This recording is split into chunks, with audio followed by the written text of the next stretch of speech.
bien, seguiremos con la siguiente ponencia, que será a cargo de la doctora Perelló. Antonia Perelló es también oncóloga en el Servicio de Oncología Médica de Son Espases. Es además responsable de la Unidad Funcional de Cáncer de Mama. Y nada, su ponencia también versará sobre inmunoterapia, pero en este caso aplicado a lo que ella más conoce, que es el cáncer de mama. Así que cuando quieras, Antonia. Hola, buenas tardes. ¿Veis la presentación, supongo? Vale, buenas tardes. Muchas gracias, Clara, por la invitación y por haber contado conmigo para hacer esta ponencia. Yo os voy a hablar de, como me habéis pedido, del manejo farmacoterapéutico del cáncer de mama y el papel de la inmunoterapia. Entonces, bueno, aquí está mi contacto de email por si alguien lo necesita. Entonces, he hecho una especie de introducción porque sabía que el público era variado. Y bueno, como sabéis, el cáncer de mama representa 1 de cada 4 casos de cáncer en las mujeres. Es el cáncer, desde luego, más incidente y prevalente en la mujer y sigue siendo pues, la principal causa de muerte por cáncer en la mujer, representando 1 de cada 6 muertes por cáncer. Por tanto, ocupa el primer lugar tanto en incidencia como en mortalidad en la mayoría de los países. La estimación del número de casos de cáncer de mama en mujeres en España para el año 2022 es de 34.750, o sea, un número muy significativo, y vemos que las tasas de incidencia del cáncer de mama siguen creciendo a medida que pasan los años, a diferencia de otros tumores que están más estancados. La supervivencia neta a 5 años, afortunadamente, es muy buena, del 85,5% entre el 2008 y el 2013, y ha ido aumentando con los años, pues gracias al diagnóstico precoz y a los nuevos tratamientos. Bueno, sabéis que el cáncer de mama es una enfermedad que es heterogénea, no todos los cánceres de mama son iguales y les hemos puesto pues una especie de apellidos que yo les llamo, ¿no? Entonces sabéis que diferenciamos el cáncer de mama en los que son luminales, cuando expresan receptores hormonales por la inmunohistoquímica. Luego tenemos el que llamamos basal o triple negativo, que es el que no sobreexpresa ni receptor hormonal ni ER2, y luego tenemos el ER2 enriquecido, que es el que no sobreexpresa receptores hormonales, pero sí la oncoproteína ER2. Cada uno de ellos pues, se pueden de alguna manera clasificar con algún tipo de paciente, ¿no? Los luminales A pues, son los de más lento crecimiento, menos agresivos, mejor pronóstico, bajo grado, los que responden más al tratamiento hormonal y asociados normalmente a un aumento de edad.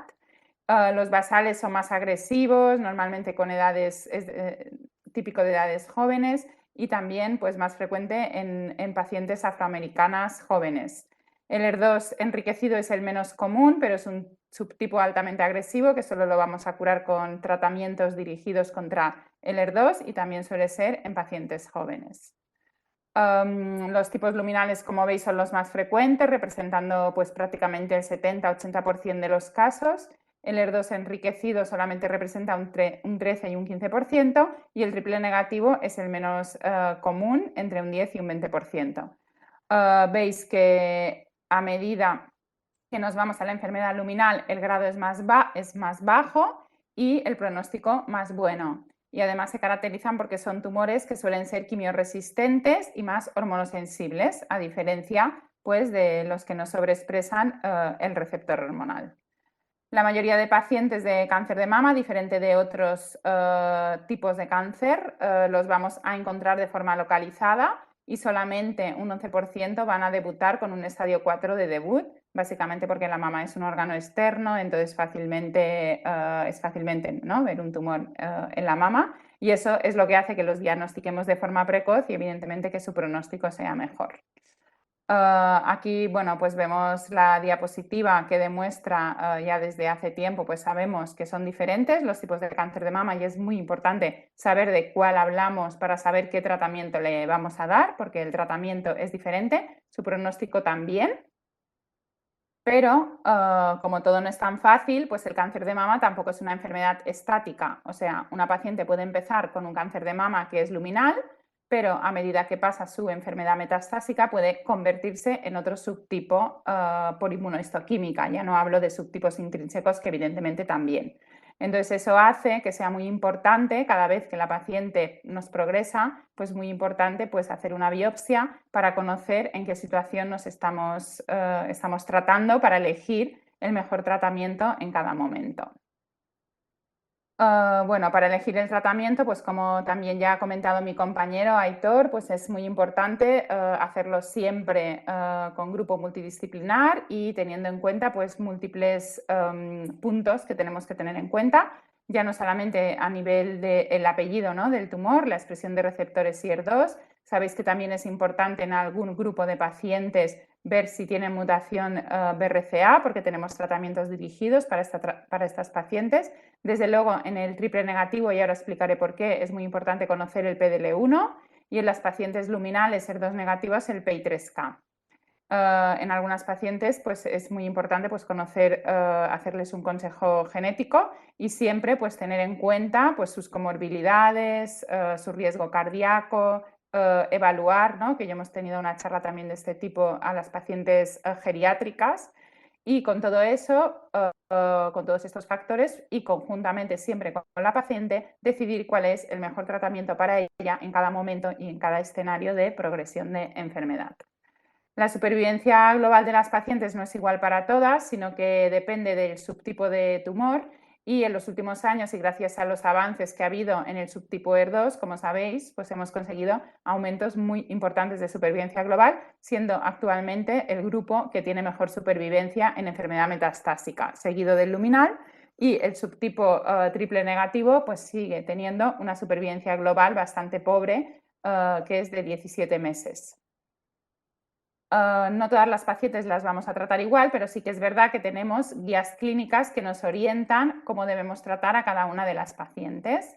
Estas guías pues, se han publicado recientemente conjuntamente con SEOM, GEICAM y SOLTI. Han hecho unas guías de tratamiento en los diferentes subtipos de enfermedad, que la verdad que están muy bien, un artículo muy chulo para los residentes si lo queréis leer. Y como veis, pues para la enfermedad receptor hormonal positivo, ER2 negativo, pues tenemos como tratamiento, como sabéis, de primera línea los inhibidores de aromatasa con inhibidores de ciclina, y luego a la progresión pues ya no tenemos tratamiento estándar, sino que ya se va a dividir en diferentes ramas. No me voy a entretener en este tumor porque no es lo que no es el foco de hoy, pero bueno, veis que por aquí en ningún sitio aparece la inmunoterapia de momento, aunque ya hay estudios en marcha en este subtipo. En el subtipo ER2, pues también tenemos muy claro el algoritmo terapéutico del doble bloqueo con el taxano de primera línea, y en segunda línea se ha posicionado claramente el trastuzumab deruxtecan, y en terceras líneas pues tampoco ya no está tan claro, pero bueno, tenemos ahora ya la aprobación de la capecitabina trastuzumab tucatinib, y en líneas posteriores pues ya tenemos que usar otros fármacos, algunos de ellos todavía no los tenemos autorizados, pero aquí tampoco vemos la inmunoterapia. Y en este escenario, en el triple negativo, es donde vamos a encontrar la inmunoterapia, que es en el tema que me voy a centrar hoy por el tipo de charla. Vemos que cuando tenemos un cáncer de mama triple negativo, pues necesitamos, sobre todo en la enfermedad avanzada, conocer dos biomarcadores, el BRCA y el PDL1. En las pacientes PDL1 positivos tenemos dos fármacos aprobados, que ahora os voy a contar los estudios que han dado la indicación, y en las que tienen PDL1 negativo, que son bastantes, el 60%, pues tendremos que usar la poliquimioterapia o la monoterapia, o si tienen la suerte de tener la mutación de BRCA, pues tenemos inhibidores de PARP o platino para este subgrupo. El cáncer de mama triple negativo, como sabéis, se define por ausencia de expresión de receptores hormonales, que bueno, en la práctica, o sea, la definición del libro es menos de un 1%, pero en los que hacemos cáncer de mama, pues sabemos que expresiones hormonales muy bajas, pues pasa un poco como el PDL1, no tanto, pero bueno, pues no van a responder a tratamiento hormonal, por tanto también se pueden tratar como un triple negativa si la expresión es menos de un 10%, y ER2 negativo. El ER2, como sabéis, también tenemos una nueva clasificación por un fármaco que ha salido nuevo, y es muy importante saber si es ER2 0 o ER2 low. El ER2 0 es cuando tiene 0 por inmunohistoquímica, y el ER2 positivo es cuando tiene 2 cruces con FISH amplificado o 3 cruces, y el ER2 low pues son los otros subgrupos, que tampoco es el motivo de la charla. Por eso el cáncer de mama triple negativo, además, para no ponerlo tan fácil, pues es una enfermedad heterogénea y realmente es un diagnóstico de exclusión. O sea, el cáncer de mama triple negativo no es un tipo de cáncer de mama, sino es el que no le pasa nada. O sea, no expresa receptor hormonal, no expresa ER2. Entonces, a todos estos los metemos en un cajón desastre que llamamos triple negativos, que representan un tanto por ciento pequeño del cáncer de mama, pero como el cáncer de mama es muy prevalente e incidente, pues se estima pues, que hay 340.000 diagnósticos de cáncer de mama al año, y en España tenemos a más de 1.000 pacientes con cáncer de mama triple negativo, y además, como recordaréis, os he dicho que afecta a pacientes jóvenes. Eso hace pues, que sea un problema de salud importante y que además son las que tienen peor pronóstico, y eso hace que necesitemos mejorar el pronóstico de estas pacientes. Tenemos una importante necesidad para buscar opciones de tratamiento más eficaces y tolerables para esta paciente. Para estas pacientes. Aquí vemos la supervivencia de estas pacientes que, bueno, como veis, pasan los años, pero no conseguimos mejorar la supervivencia, excepto con los fármacos que han llegado actualmente, que hemos visto un poco la luz en este subgrupo de pacientes. Y es muy importante elegir bien cuál es el tratamiento en cada línea de tratamiento, porque no todas las pacientes van a recibir todas las líneas de tratamiento. Y esto pues está claramente documentado. Tenemos la sensación de que como es un cáncer de mama va a vivir muchos años y vamos a poder poner muchas líneas de tratamiento, pero eso no es así, por desgracia, sino que en cada línea de tratamiento vamos a perder un tanto por ciento muy importante de las pacientes, que puede suponer como un 30% de las pacientes en cada línea de tratamiento. Y eso hace que sea muy importante elegir cuál es el mejor tratamiento en cada escenario. Bueno, aquí intento representar que el cáncer de mama triple negativo lo vamos a tratar igual, pero no es la misma entidad, y eso hace pues, que el pronóstico y la respuesta a los tratamientos va a ser muy diversa, porque no estamos hablando de una enfermedad, sino de un grupo de enfermedades que hemos etiquetado bajo el mismo nombre. Y bueno, aquí también vemos como en un estudio español demostraron pues, que el cáncer de mama va cambiando a medida que pasa el tiempo. Entonces, a medida que pasa la evolución de la enfermedad y la enfermedad metastásica, entonces muchas pacientes que inicialmente eran tumores luminales y que por tanto hemos podido tratar con tratamientos hormonales, inhibidores de ciclina, etcétera, en algún momento se pueden convertir triples negativas. Y eso es importante a la hora de elegir el tratamiento, porque en ese momento pues, hay que tratarlas como triple negativas y buscar el mejor tratamiento en cada escenario de enfermedad. En cuanto a qué fármacos tenemos de inmunoterapia en el cáncer de mama, que insisto, de momento tenemos solo población triple negativa, pero triple negativa definida en ese momento de la enfermedad, o sea, podían ser pacientes que fueran luminales en su momento, pero que se hayan convertido en triple negativas. Y tenemos como estudios importantes los Impassion y el Keynote 355. El Impassion 130 es un estudio fase 3, randomizado doble ciego, que aleatorizaba a las pacientes a recibir nab-paclitaxel, que se consideraba en ese momento como tratamiento estándar de primera línea en cáncer de mama metastásico triple negativo. Es una buena opción, no tenemos uno bien definido, pero bueno, un taxano en monoterapia es una buena opción, y lo comparaban con atezolizumab o con placebo. Bueno, el mecanismo de acción del tratamiento anti-PDL1 no os lo voy a contar porque os lo sabéis mejor que yo. La inmunoterapia al cáncer de mama ha llegado mucho más tarde que en otros tumores, a diferencia de otras veces, ¿no? Que con otros fármacos no ha sido así, pero con la inmunoterapia sí. Bueno, entonces se aleatorizaron 902 pacientes y 246, perdón, la mitad de las pacientes, 451, recibieron una rama y la otra mitad, la otra rama. Estaban bien aleatorizadas las pacientes, tenían que tener un ECOG 0,1, y muchas pacientes pues venían de un escenario neoadyuvante o adyuvante y habían recaído y por tanto habían recibido previamente taxanos hasta el 50% de las pacientes. La mayoría de las pacientes tenían entre 0 y 3 localizaciones metastásicas, y la localización metastásica más frecuente era pulmón, seguido de hígado. El objetivo de supervivencia libre de progresión, veis que fue favorable al grupo de la combinación, aunque la diferencia, como veis, es pobre. Pero cuando miraron la población PDL1 positiva, que estaba preestratificada en el estudio, pues sí que se vio que la diferencia era un poquito mayor. Lo que nos dio la indicación en este estudio no solamente fue la PFS, sino la supervivencia global, que veis que la población global es favorable, aunque sin significación estadística, pero cuando miramos la población PDL1 positivo, claramente es favorable al grupo de la combinación.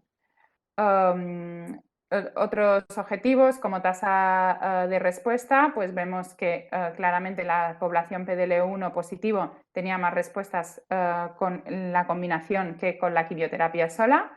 Y en cuanto a efectos secundarios, pues como sabéis, la inmunoterapia no añade mucha toxicidad al esquema de tratamiento. Sí que hay unos efectos secundarios que son inmunomediados, que debemos conocer, pero cuando los conoces, pues en principio no hay mucha dificultad en cuanto a añadir inmunoterapia en el manejo de toxicidades. Los resultados finales de supervivencia global que se presentaron en el ESMO del 2020 pues mostraron que realmente en la población general la supervivencia global era, bueno, discretamente superior, pero no muy beneficiosa al añadir el tratamiento con atezo, pero sí que añadíamos 7,5 meses de supervivencia global en la población PDL1 positivo, que es la indicación que tiene el tratamiento. En cuanto a efectos secundarios, no se vieron más efectos que los que ya eran conocidos y que, como sabéis, los específicos del atezolizumab son los inmunomediados, la hipertiroidismo, insuficiencia adrenal. Bueno, voy a entrar en esto, que luego creo que hay una charla de este tipo. Bueno, los datos maduros pues mostraron claramente un beneficio de supervivencia en esta población seleccionada, triple negativa con PDL1 positivo, y eso fue lo que le dio la indicación al atezolizumab en combinación con el nab-paclitaxel en primera línea de quimioterapia de enfermedad metastásica. También en este escenario de enfermedad tenemos aprobación de otro fármaco, que en este caso es el Pembro, por los resultados del estudio Keynote 355, que también era un doble ciego, fase 3, en primera línea de quimioterapia con Pembro o con placebo, y en este perfil de enfermedad también triple negativa en ese momento. No podían haber recibido tratamiento previo para enfermedad metastásica, tenían que tener un buen ECOG y no podían tener enfermedad a nivel del sistema nervioso central. Se randomizaban 2:1 a recibir la quimioterapia con pembrolizumab o con placebo. Aquí el esquema de quimioterapia era más variado porque permitía elegir un taxano, no decía cuál, o también elegir la combinación de carbogencitabina. Y el PDL1 pues, se preestratificaba con expresión por CPS de menos o igual a 1 o de más o igual a 1, perdón, o de menos de 1.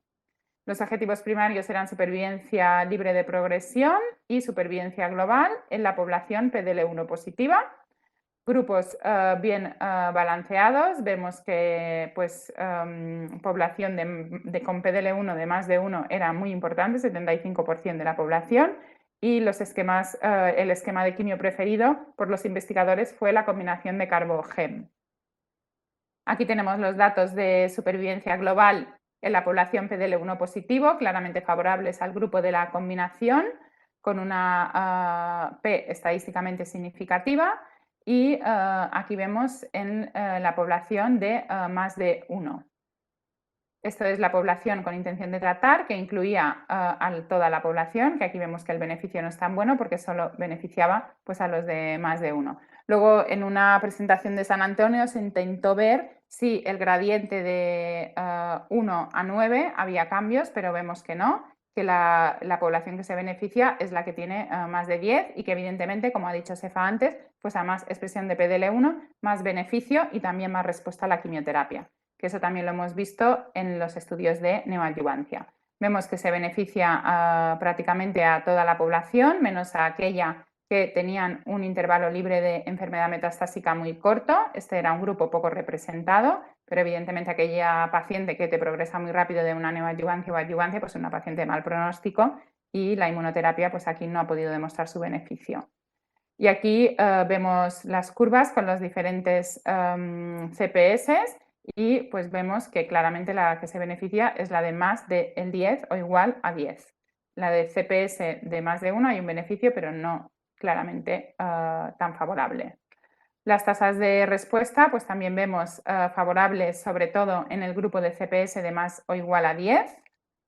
Y la duración de la respuesta, pues sabéis que la inmunoterapia pues, es un fármaco que no solamente nos implica en la respuesta, sino la duración de la respuesta, que es muy importante porque es lo que realmente impacta al final en supervivencia de los pacientes, y vemos que en aquella población con PDL1 de más de 10 o igual a 10, pues es claramente favorable.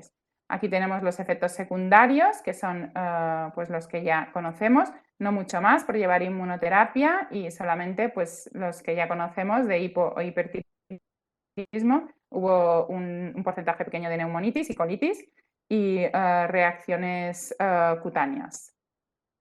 Bueno, estas son las conclusiones del estudio, y eso, bueno, los datos publicados de este estudio pues también han hecho que la combinación de Pembro con quimioterapia es un nuevo estándar de tratamiento.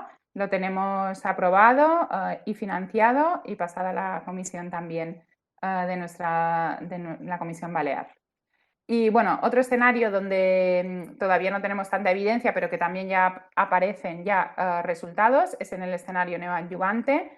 Nosotros sí que en cáncer de mama usamos pues desde hace mucho tiempo la neoadyuvancia, y sí que sabemos que aquellas pacientes que tienen respuestas completas patológicas van a ir mucho mejor, no solamente en supervivencia libre de eventos, sino que también en supervivencia global, y por eso es el objetivo a conseguir, sobre todo en la población triple negativa, en la que tenemos pues pocos tratamientos posteriores. Entonces, desde hace años hemos incorporado al papel de la quimioterapia que usamos normalmente en cáncer de mama con esquema secuencial de antraciclinas y taxanos, hemos incorporado los platinos, porque con ellos hemos podido conseguir pues, tasas de respuesta completa patológicas muy buenas, que pueden rondar el 85% en pacientes que usamos todos los fármacos, ¿no? Las antraciclinas, los taxanos y los platinos.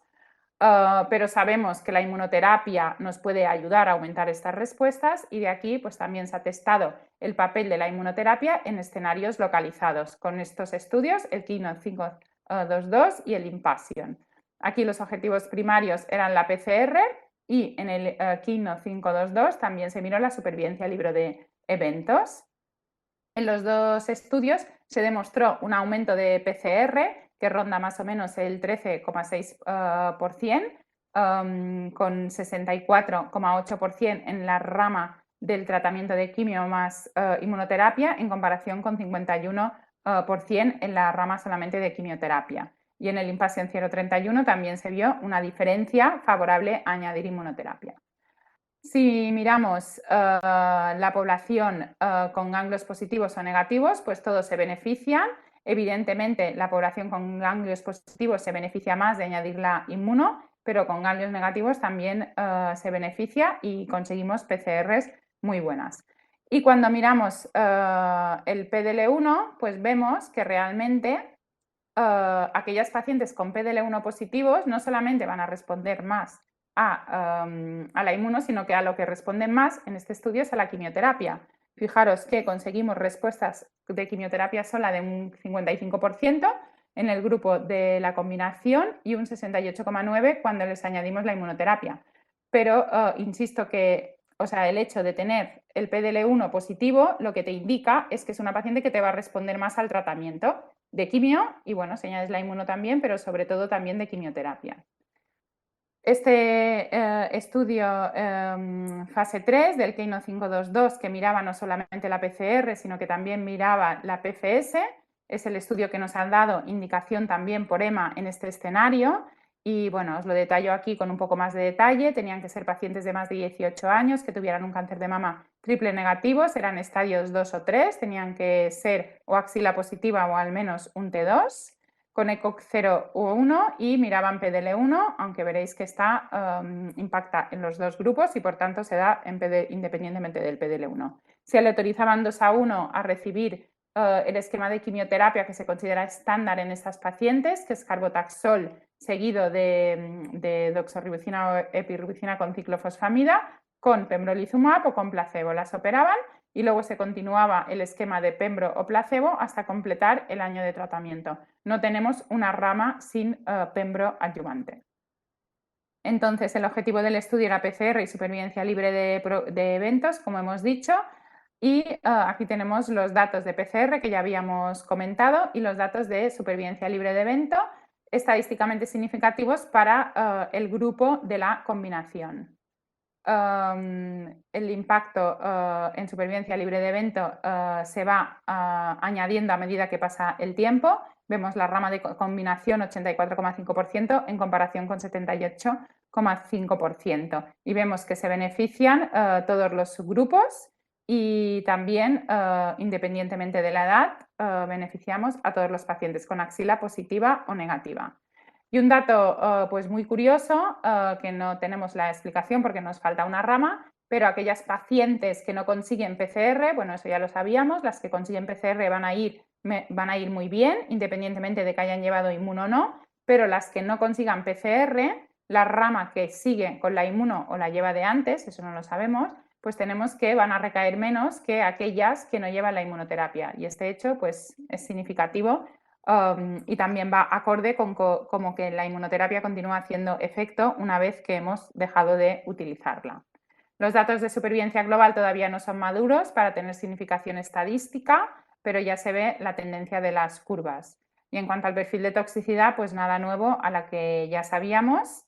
Voy a pasar por encima de esto porque hay otra charla. Y bueno, estos resultados pues demostraron que añadir pembro al esquema de quimioterapia que se considera estándar, pues es el nuevo estándar of care de tratamientos en este escenario y ya lo estamos usando. Tenemos pendiente el precio en España para esta indicación, pero bueno, es un fármaco evidentemente a tener en cuenta porque nos va a impactar en supervivencia libre de evento de pacientes, en un perfil de paciente pues muy seleccionado. Bueno, y la inmunoterapia está claro que ha llegado al cáncer de mama para quedarse y hay múltiples líneas de investigación en cuanto a asociar la inmunoterapia con muchos otros fármacos, múltiples estudios en marcha y no solamente en el escenario del triple negativo, sino que en enfermedad luminal también ya se está combinando pues, con nuevas hormonas y con nuevos tratamientos, con inhibidores de ciclina, para ver si podemos tener impacto de inmunoterapia pues, en el cáncer de mama. Mis conclusiones son que el cáncer de mama triple negativo es una enfermedad heterogénea y de mal pronóstico, que es muy importante pues, buscar biomarcadores porque al final es lo que nos va a permitir individualizar el tratamiento de las pacientes. De momento lo que tenemos es que debemos conocer el BRCA y el PDL1 para elegir el tratamiento y bueno, y gracias a la inmunoterapia pues tenemos un avance importante en supervivencia global en un grupo de pacientes en el que hasta hace poco pues teníamos muy pocas alternativas de tratamiento, pero está claro que debemos seguir investigando para mejorar el pronóstico de este grupo de pacientes. Y muchas gracias por vuestra atención. Bueno, muchas gracias, Antonia. Primero por ajustarte al tiempo también como lo has hecho y por una revisión también exhaustiva de lo que tenemos ahora de inmunoterapia en cáncer de mama. No sé si hay una pregunta en la audiencia.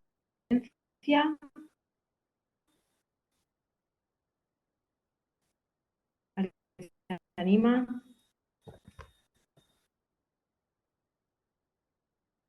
Si no, yo solo quería comentar una cosa respecto.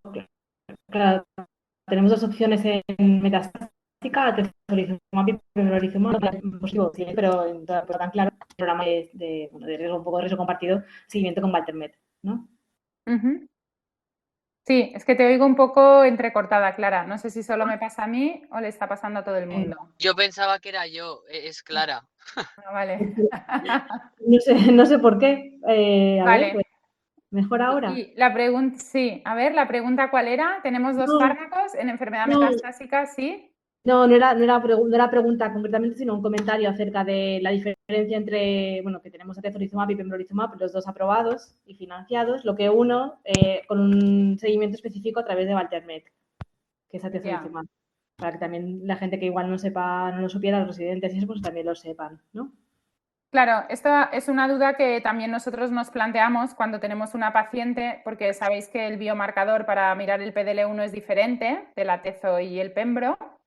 Y claro, yo no sé si, bueno, creo que, o sea, te puede salir positivo con uno y negativo con otro, entiendo, no lo sé. No creo que sea o sea, como cada uno tiene el suyo, pues a veces se te queda la duda, ¿no? De a ver cuál pedir. Nosotros normalmente usamos el de Pembro porque en los estudios parece que la probabilidad de que te salga alto es mayor con Pembro. Vale. Y por eso a veces usamos menos el de Atezo. Pero bueno, a veces me he planteado, no lo he hecho nunca porque no tenemos tiempo. A veces en este perfil de pacientes necesitas empezar un tratamiento y no puedes esperar tanto tiempo el resultado. Pero a veces he tenido pues ¿no? las ganas de decir, pues voy a pedir, me ha salido negativo con este, voy a pedir el otro, a ver si el otro le sale bien, le sale positivo y se lo puedo poner. No lo sé, ¿eh? O sea, yo entiendo que como son diferentes biomarcadores, igual que nos pasa con las firmas génicas, el resultado puede ser diferente usando uno u otro. No sé si alguien lo sabe del público. El otro día discutíamos esto, ¿te acuerdas, Clara, cuando pedimos las 2 neoadjuvancias en pulmón? Sí. Sobre los biomarcadores? En teoría hay un estudio de homogeneización que dice que todos son igualmente válidos y más o menos marcan lo mismo, excepto uno de ellos que ahora no recuerdo cuál era, pero en la práctica hacerlos todos creo que no es útil. Yo creo que si un marcador es negativo hay que considerarlo negativo. Esto en pulmón. Ahora que no sea distinto en la mama, que también puede ser, que esto es otro tema. Nosotros cuando pedimos el biomarcador nos piden para qué fármaco lo queremos, porque es diferente. Entonces, claro, te tienes que mojar y tienes que decir qué fármaco quieres. O sea, nunca lo he pedido 2 veces. Si es negativo, pues estoy de acuerdo contigo, es negativo y ya está. Pero, no sé. Pero como tenéis más experiencia los de pulmón, no sé si os ha pasado que os salga positivo sí. con uno y con otro no. No, hay una tasa de concordancias muy alta entre ellos. Eso es lo que yo tenía entendido. Sí. Vale, entonces los patólogos no hace falta nos hagan la pregunta, ¿no? En principio, yo creo que no. Vale. No sé si hay algún patólogo en la reunión. Creo que no, Antonia, no nos van a resolver esto. Vale. Yo estoy muy contento, Antonia, de que vuestros resultados son mucho más claros que los nuestros, ¿no? Que tenéis mucho más claras las indicaciones de en qué momento y en qué paciente que en pulmón. Me da envidia. Bueno, supongo que tenemos más pacientes, no sé. Y habla Biel de... Bueno, pero claro, en el cáncer de mama no sé si la pregunta aplica o no, porque habla de la combinación de 2 fármacos de tipo inmunoterapia. Claro, esto en pulmón sí que hay evidencia y en otras patologías como renal sí que hay evidencia de combinación de un anti-PTL1 con anti-CTL4 o otros inhibidores como los de NAC, pero en mama, Antonia... En mama está en investigación, ¿eh? Hay muchos Vale. estudios en marcha y las combinaciones las están usando en otros subtipos. En el subtipo luminal están usando combinaciones. Vale.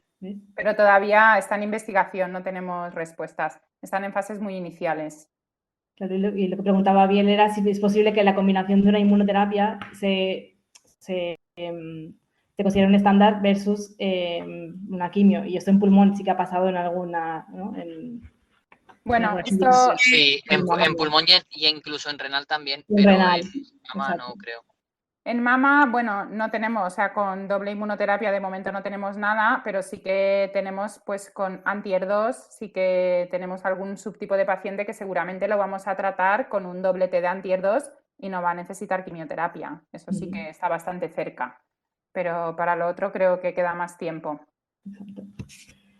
Vale, pues bueno, como se nos echa un poco el tiempo encima, voy a cortar aquí, así que nada, agradecer a Antonia la presentación y la participación también y pasaremos ya a la última ponencia que versará sobre la toxicidad de la terapia y que la dará nuestro compañero farmacéutico del Hospital del Mar, que es David Conde, que es responsable del área de oncomatología del Hospital del Mar y además es profesor asociado de la Universidad Pompeu Fabra y vocal del Colegio Oficial de Farmacéuticos de Barcelona, el vocal de farmacia hospitalaria. Así que, David, cuando quieras, puedes empezar. Bueno, buenas tardes y nada, ante todo, primero agradecer a los compañeros de Baleares, a Clara, a Gabriel y bueno, a Eduard Ford también de Rico que bueno, me han invitado y me han liado un poco con este tema y bueno, yo siempre lo agradezco porque siempre es un motivo para repasar y para compartir, ¿no?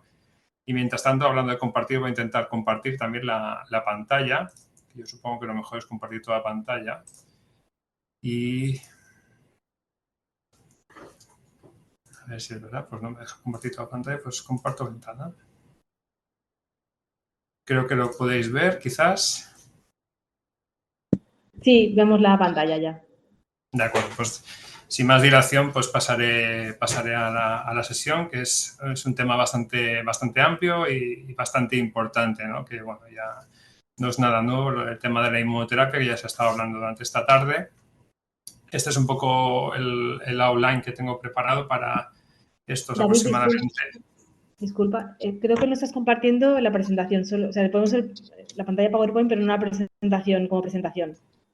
Vale, pues quizás es porque estaba compartiendo ventana, a ver si me deja, es que no me deja compartir la pantalla, voy a intentarlo de nuevo. Toda la pantalla, compartir, conectando.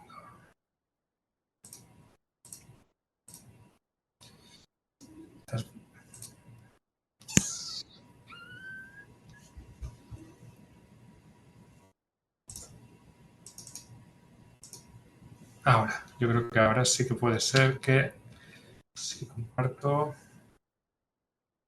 ¿Tenemos suerte? Sí, ahora perfecto. Gracias, David. Gracias, Clara, por avisarme y disculpar, que me parece mentira que después de tanta pandemia aún nos pasen estas cositas.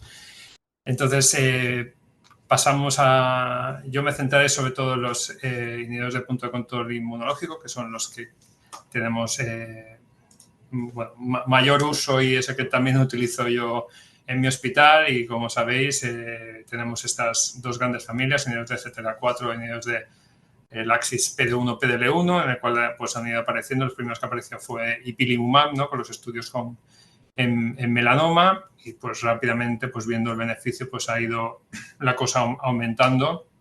¿Y de qué manera? ¿No? Tenemos muchos agentes para diferentes inhibiciones y con diferentes indicaciones, pues muchas de ellas financiadas. Ya, por ejemplo, esta semana pues hemos conocido que ya nivolumab la han aprobado y financiado pues sendas indicaciones, sobre todo en el campo de los tumores gastrointestinales, de esófago y demás. De hecho, tiene, bueno, indicaciones en 10 tumores distintos y un total de 16 indicaciones. Pues esto es importante conocerlo porque cada vez habrá más pacientes tratados y en los cuales pues tenemos que tener en cuenta pues que esos, cuanto más pacientes, más uso, pues más probabilidad de aparición de efectos secundarios. Aquí he puesto una lista de los que tenemos ahora mismo con indicación. Alguno aún no está, digamos, con financiación o comercializado, por ejemplo, tremelimumab, que es otro anti-CTLA4, pero bueno, como podéis observar, pues, y además pues con diferentes incluso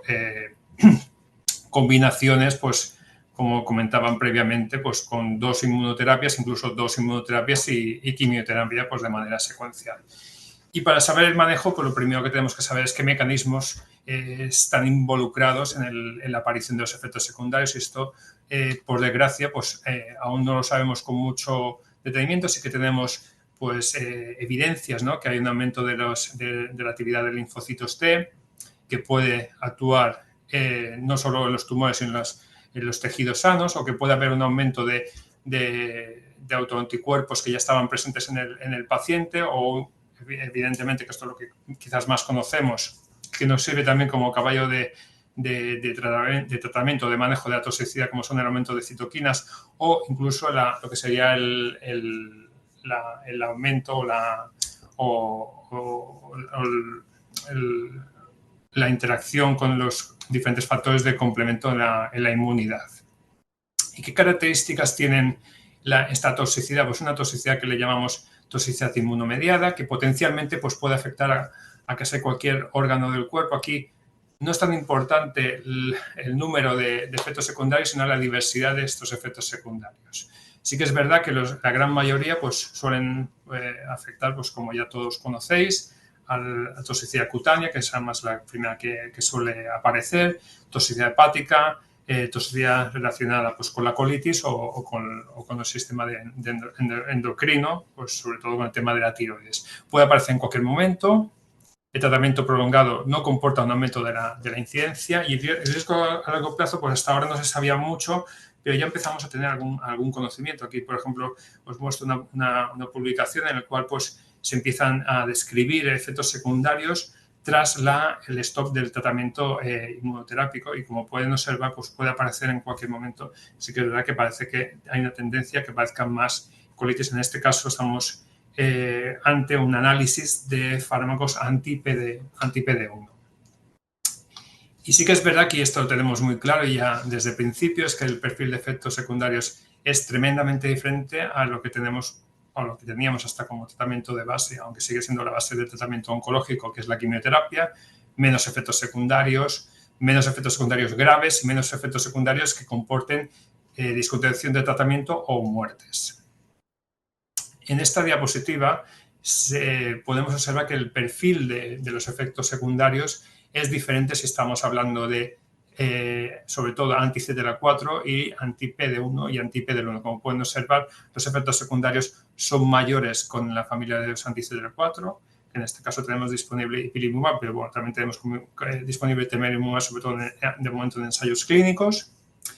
Y en la parte derecha pueden observar en la gráfica, no se asusten porque, como pueden observar, el rango de las ordenadas pues es un poco más pequeño, es decir, que son menos pacientes de los que parece, porque aquí no podemos comparar las dos gráficas porque la magnitud es diferente. Evidentemente hay menos efectos secundarios grado 3-5, pero sí que es importante que los fármacos anti-CTLA4, pues estos son importantes, sobre todo aquellos que tienen que ver con la colitis.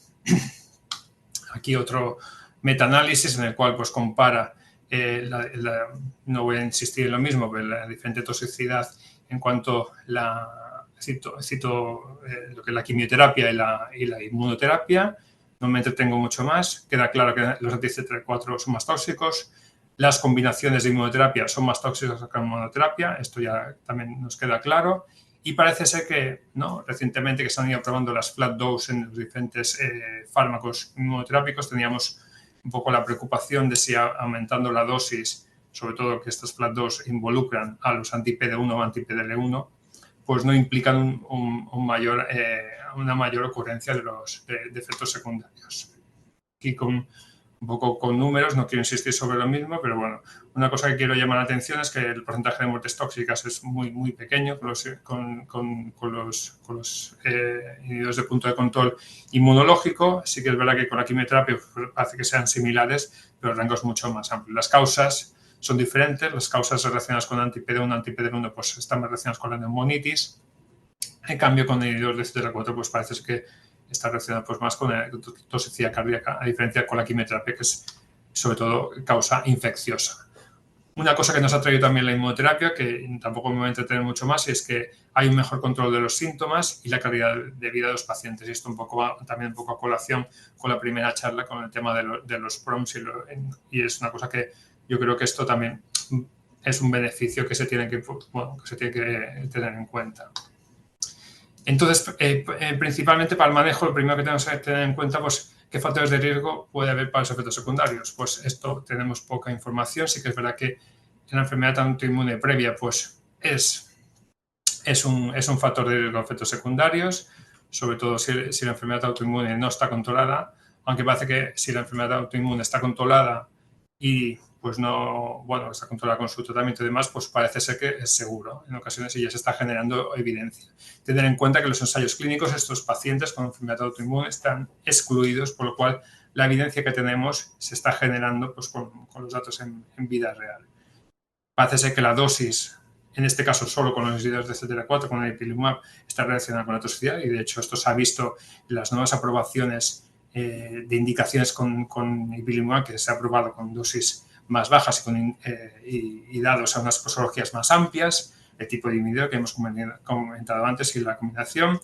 También otro tema que se ha comentado en charlas previas es la microbiota. La microbiota tiene que ver con todo, tiene que ver con cómo estamos, con la enfermedad, incluso con nuestra supervivencia vital, y parece ser que para la toxicidad también, porque pues se han observado en estudios que la prevalencia de ciertas cepas de microorganismos está relacionada pues, con una menor toxicidad. En este caso, por ejemplo, con el que os muestro, con Bacteroidetes filum, pues parece ser que está relacionado con una menor colitis por anti-CTLA4. Incluso el tratamiento pues puede, el uso de AINES pues ha visto que también predispone a la aparición de enterocolitis por ICIS. En cuanto a enfermedades autoinmunes, pues empieza a haber ya datos de seguridad en vida real, pues para pacientes con artritis, psoriasis, colitis, esclerosis múltiple. Sí que es verdad que hay que tener en cuenta que esto es un manejo que hay que hacerlo que monitorizar de manera estrecha, porque sí que hay un riesgo de flare bastante importante dependiendo de la enfermedad, y sigo diciendo pues hay que generar más evidencia porque esta no la vamos a tener, por desgracia, por ensayos clínicos controlados. Y bueno, pues un poco ya anticipando, ¿no? El principal manejo que hay que hacer es que antes de empezar un tratamiento pues hay que tener una historia clínica completa del paciente, antecedentes de enfermedades autoinmunes, hacer la batería de test de laboratorio pues necesarias, serologías y demás, y sobre todo contar con nuestros compañeros de las diferentes disciplinas que tienen más experiencia en el manejo de este tipo de pacientes. Por lo general, el manejo de la toxicidad se basa en la inmunosupresión, es decir, pues ir un poco a la contra de lo que sean los efectos de los inmunocheckpoint inhibitors, a excepción de la toxicidad toxicidad relacionada con endocrino, que está más relacionada el manejo, pues seguramente pues con terapia pues, de reposición de hormonas. Y dependiendo del grado, pues esto implica pues suspender la terapia inmunoterápica durante un tiempo hasta que se controle y quizás pues volver. Dependiendo del grado, pues volver a iniciar el tratamiento pues es una cosa que se tiene que tener en cuenta. Evidentemente, si es un grado 4, pues el reinicio con la inmunoterapia pues estaría contraindicado. Perdón. El año pasado, a finales del año pasado, pues aparecieron las nuevas guías de la ESMO, que son ya las segundas, creo, y aquí ya aparecen, pues sobre todo, pues se están generando ya mucha evidencia, ¿no? De incluso se está viendo que la interleuquina 17 está relacionada con la colitis por anti-CTLA4 y demás, y menciona pues diferentes fármacos biológicos que se podrían utilizar y que se han utilizado pues con casos o series de casos pues con cierta efectividad. Así que es verdad que comentar, que no he comentado antes, que si los corticoides no son suficientes, pues podemos echar mano, que esto sí que todas las guías más o menos lo comentan, pues utilizar micofenolato de mofetilo, sobre todo en el caso de hepatitis, o infliximab. Pues es quizás las dos armas que tenemos. Pero aquí ya digo que aquí ya empiezan a mencionar pues mucho más fármacos, incluso aquellos fármacos que son agentes modificadores de la enfermedad antirreumática, como son pues otros inhibidores de calcineurina, ciclofosfamida y demás. Y también tenemos inhibidores de la janusquinasa. Las guías de la SEOM también empiezan a mencionar, las guías de la SEOM que se publican en el 2020, ya no solo mencionan qué terapia se puede utilizar, incluso las pautas y para qué efectos secundarios. Consideran que estas pautas se tendrían que utilizar o se tendría que plantear su uso si no hay mejoría después de haber utilizado la terapia primera línea, que suelen ser corticoides, en las siguientes 48-72 horas. Sin embargo, todos estos tratamientos, insisto, no tenemos la suficiente evidencia, robustez en la literatura pues para manejarlos con tranquilidad. Aquí pongo ciertos apuntes a tener en cuenta. Si utilizamos pues, corticoides durante mucho tiempo, aparte de los efectos secundarios propios de los corticoides, tener en cuenta que habría que hacer una profilaxis de infección, sobre todo en hemocitis. Si transaminitis ¿no? Se tendría que suspender el infliximab. Aquí empiezan a haber reportes, ¿no? De si hay algún efecto secundario grave con anti-CTLA4, se plantea y se ha planteado y se ha utilizado y con cierto éxito utilizar anti-PD1 sin que hubiera aparecido otra vez el efecto secundario. Y también si hay un efecto secundario, plantear si es necesario reiniciar los inmunocheckpoints, porque sí que es verdad que en ciertos momentos pues parece ser que los outcomes son similares a continuarlo y disminuyendo el riesgo de efectos secundarios. Guías de práctica clínica, pues han aparecido muchas, oncológicas, pues todas las sociedades que ya nosotros conocemos. Quizás nosotros por cercanía las que utilizamos más son las guías ESMO, Pero bueno, tenemos las guías NCCN que se actualizan muy rápidamente y nos sirven de referencia porque bueno, ya tenemos la versión 2 de este año y como pueden observar, pues pueden utilizar, ¿no?, los efectos secundarios ya no solo de los checkpoint inhibitors que estamos comentando ahora, sino CAR T-cells o otro tipo de inmunoterapia, y es un manejo intuitivo como el resto de guidelines que tiene este organismo. Las guías ESMO también son muy vistosas, incluso tienen versión para móvil y para escritorio, y en el cual pues, tú puedes ir clicando, ir yendo a los diferentes efectos secundarios, y después, pues dependiendo pues, de qué grado y demás, pues puedes ir clicando y te va derivando un poco a la solución o al manejo que se debería hacer, ¿no? Si se mejoran los síntomas y demás, pues llegar al final y hacer todo el seguimiento. La verdad que está muy bien, incluso te va recomendando qué tipo de exploraciones tienes que hacer y qué tipo de descartes también tienes que hacer. La guía canadiense de Ontario también tiene estas gráficas para los diferentes efectos secundarios, que también son muy visuales porque tienes todo en una misma hoja. Aquí lo dejo como referencia. Y evidentemente, pues no solo guías de práctica oncológica, sino ya los propios servicios, ¿no?, digamos, no oncológicos, crean sus guías, ¿no? Es decir, ya pues recientemente pues hemos tenido la publicación pues, ¿no?, de la guía de la Academia Española de Dermatología por los efectos secundarios cutáneos, de la Sociedad de Reumatología, o muy recientemente pues han aparecido también del grupo de onconefrología de la Sociedad Española de Nefrología, que también son artículos muy interesantes porque se fijan en detalles, pues, ¿no?, pues si hay que hacer biopsia, si no hay que hacer biopsia, qué hay que descartar, qué tipos de casos, cómo manejarlos. La verdad es que ayudan bastante al manejo de efectos secundarios. También decir que, y esto también se ha comentado en la primera sesión, ¿no?, muy importante el tema de los reportes de los outcomes por parte de los pacientes. Los pacientes tienen que conocer qué están recibiendo y qué efectos secundarios puede haber, ¿no? Y desde la EMS pues ya se han generado pues una serie de documentos que están también colgados, son tarjetones de información que son, bueno, que hay de todos los inmunoterapias. Del turbalumab no lo he encontrado, pero bueno, yo supongo que estará bueno, a punto de salir, ¿no? Aquí pongo un ejemplo de pembrolizumab y esto es una tarjeta que puede llevar el paciente en el cual ya sabe qué efectos secundarios puede recibir, y incluso puede poner el nombre del médico, teléfono de consulta, de atención continuada y demás. Y esto es importante porque un manejo precoz de los efectos secundarios está relacionado pues, con el outcome, ¿no?, de la resolución. Un punto importante sería ¿no? Es decir, que la paciente de efectos secundarios pues a veces no es tan mala, como decir, porque es un marcador de efectividad ya. Por ejemplo, la doctora Arriola, que es compañera aquí del Hospital de Mar, que hizo un fellowship en Southampton, pues allí aprendió la inmunoterapia. Ella es experta en pulmón, pero para entonces la inmunoterapia estaba en melanoma y allí era un centro de referencia de melanoma. Hicieron un estudio retrospectivo de 113 pacientes con melanoma y vieron que la aparición de colitis inducida por ipilimumab, que era el fármaco que estaba aprobado entonces, pues estaba relacionado a la aparición de toxicidad pues, con supervivencia libre de progresión y supervivencia global. Y esto incluso se ha visto con determinados efectos secundarios cutáneos, sobre todo los estudios principales están en melanoma, que es el que tiene, digamos, más historia de uso de inmunoterapia, sobre todo la aparición de vitíligo, rash, pues ya veis que odds ratio tan espectaculares. Realmente pues es un punto importante tener en cuenta. Esto ya lo hemos visto con otros fármacos antineoplásicos, pero pues, con la inmunoterapia pues esto está bien, ¿no? Y está bien, digamos, un manejo correcto pues, para que el paciente pueda seguir el tratamiento. Se han hecho estudios post-hoc, ¿no?, de ensayos clínicos. Aquí tenemos estudio de atezolizumab en cáncer de pulmón no microcítico, que también con las mismas conclusiones. La aparición de efectos secundarios se relaciona con beneficio, y ya no solo en supervivencia global y supervivencia libre de progresión, sino la tasa de respuesta objetiva.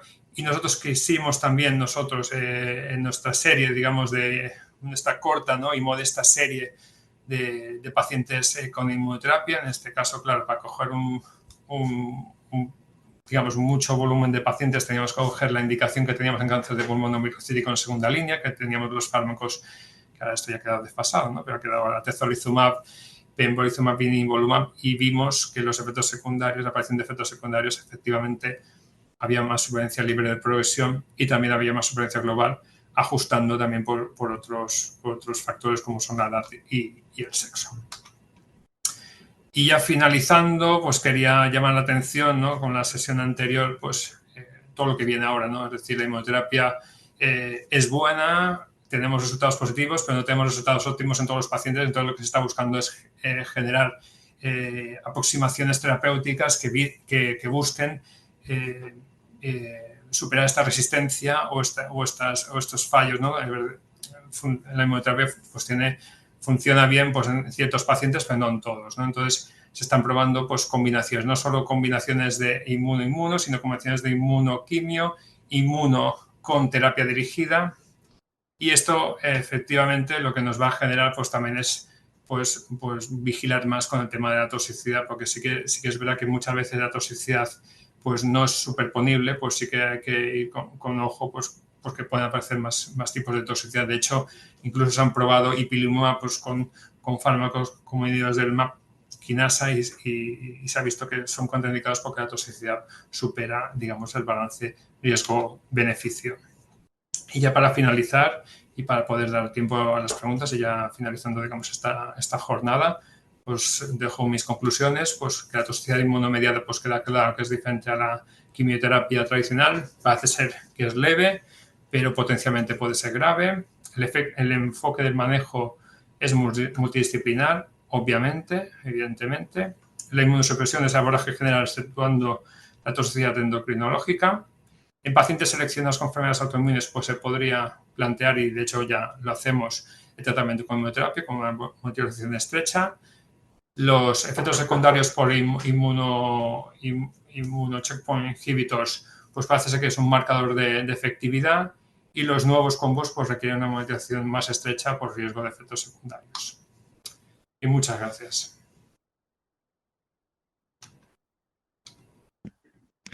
Muchas gracias, David, por la presentación, también por ajustarte perfectamente al tiempo. La verdad que eso así es un gusto.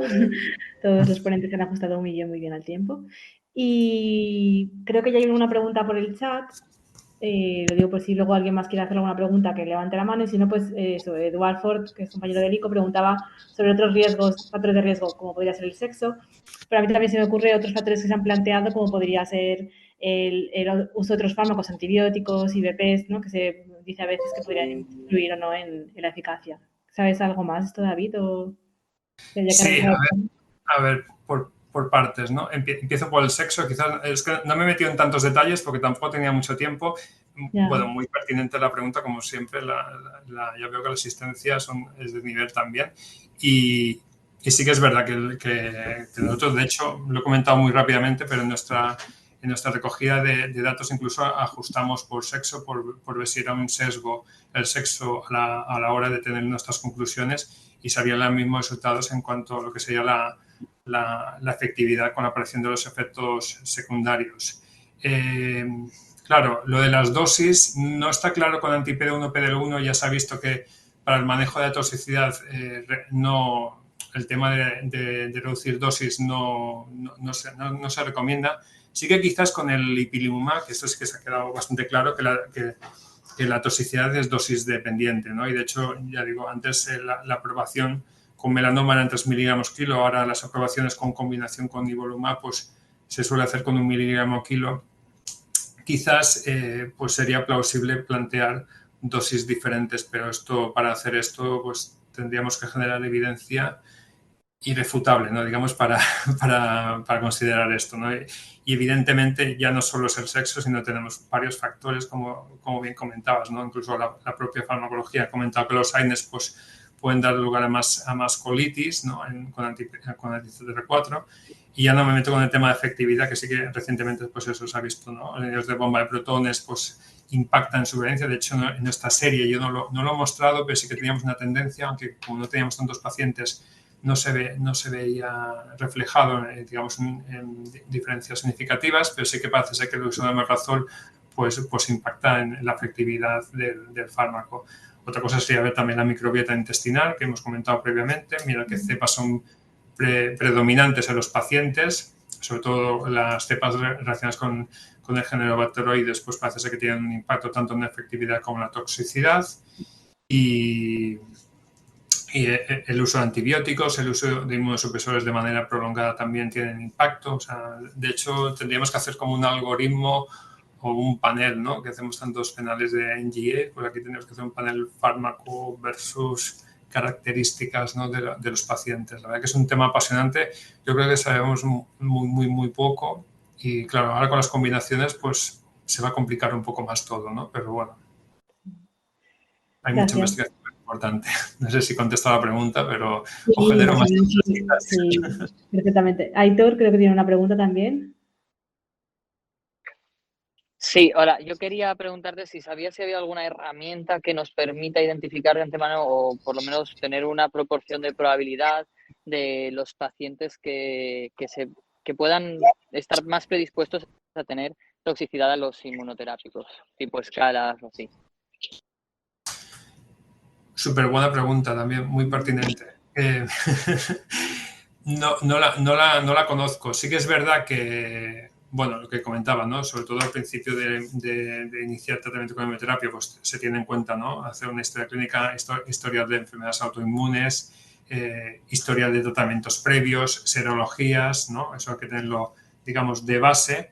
Más allá de eso, yo ahora mismo no conozco ninguna, pero es probable que en el futuro, cuando, ¿no? Ahora que tenemos la inteligencia artificial, que parece que sí que va mejor, ¿no? Que de lo que decíamos hace unos años y cada vez es más inteligente, si se van generando evidencia, ¿no? con datos masivos de pacientes, con las características y demás, esto es indudable que, vamos, si aquí hay un informático que le guste mucho el tema de informática, vamos, se va a tirar de cabeza. Y cada vez están mejorando las herramientas.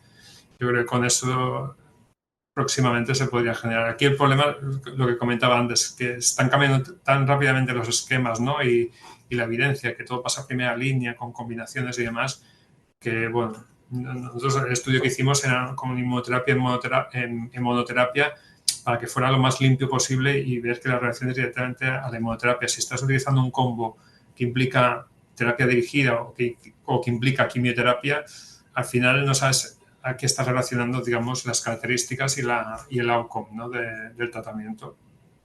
Pero muy interesante tenerlo esto, pues en aras, ¿no? de hacer una monitorización más estrecha al paciente, ¿no? Plantearte si a un paciente le puedes dar cada 6 semanas un tratamiento o quizás a este paciente mejor visitarlo cada 2 semanas y hacer la posología cambia de la inmunoterapia. Esto es una pregunta y una cuestión que se debería resolver. Gracias. Gracias, Aitor. Y no sé si hay alguna otra pregunta por parte de algún asistente. Vale, pues bueno, pues si no hay ninguna pregunta más, daremos por finalizado el webinar de hoy.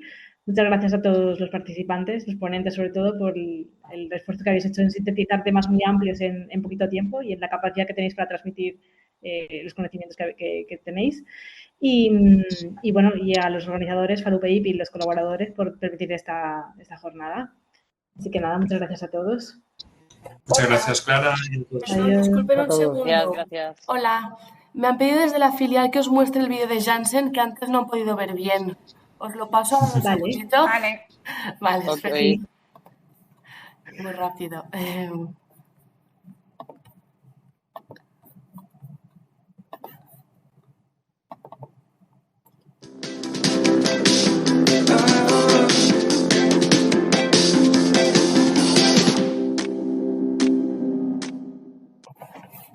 Ya está.